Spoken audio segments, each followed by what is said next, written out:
Nagsagawa ngayong araw ang Pilipinas at Estados Unidos ng maritime strike bilang bahagi ng balikatan exercises. Dito ay ginamit ng dalawang bansa ang kani-kanilang naval, aerial at ground assets para sa nasabing pagsasanay. Si Patrick De Jesus sa sentro ng Balita Live.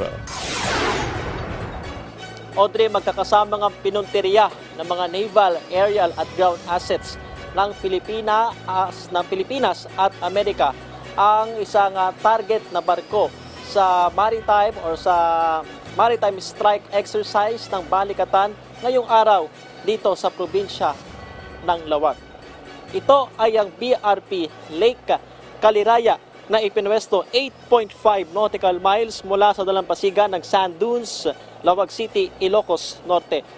Unang tumama sa target ang Spike missile na pinaputok mula sa fast attack interdiction craft ng Philippine Navy.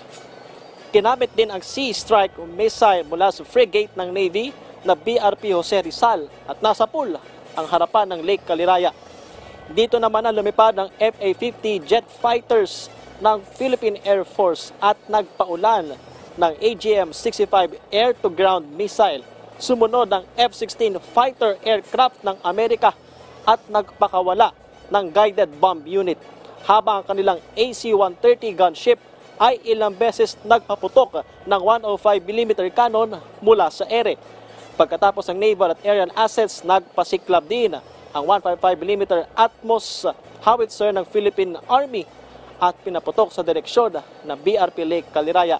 Matapos paulanan ng iba't ibang klase ng bala ng higit sa 2 oras, lumubog na ang BRP Lake Caliraya bago mag-alas 11 ng umaga.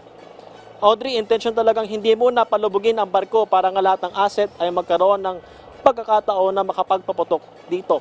Ayon sa AFP, lahat ng objective sa maritime strike ay matagumpay na nakamit. It's a rare opportunity for all of us to work together, the Army, Air Force, and the Navy. As you may all know, our country have been preoccupied with insurgency, and now we have been shifting to territorial defense. Sa maritime strike exercise kanina, ang mga observer mula sa armed forces ng iba't ibang bansa. Samantala, Audrey, nagkaroon ng ugnayan ang DNR at AFP patungkol nga sa maritime strike exercise kanina. Tinatayang nasa 1,000 feet na lulubog itong BRP Lake Caliraya na wala naman na magiging peligro sa tao at pwede pa nga raw maging tahanan o artificial na tahanan ng mga isda.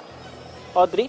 Okay, Patrick, mas advanced yung mga kagamitang pandigma ng mga Amerikano, no, ng mga sundalo.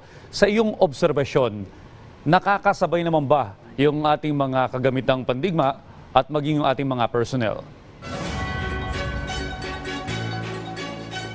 Yes, Audrey, yan nga yung layunin ng balikatan na magkaroon ng pagsasanay ang Pilipinas at Amerika at matuto nga sa isa't isa. So sa ating pag-cover sa balikatan, nakita naman natin na yung lakas ng kapabilidad ng ating Armed Forces of the Philippines at yung ating mga sundalo ay mayroong natututunan sa mga Amerikano. Pero hindi lang ganung senaryo, Audrey, Mati yung mga Amerikano, actually, meron din silang natututunan sa atin na tinawag pa nga nilang resilient. Audrey. Maraming salamat, Patrick De Jesus.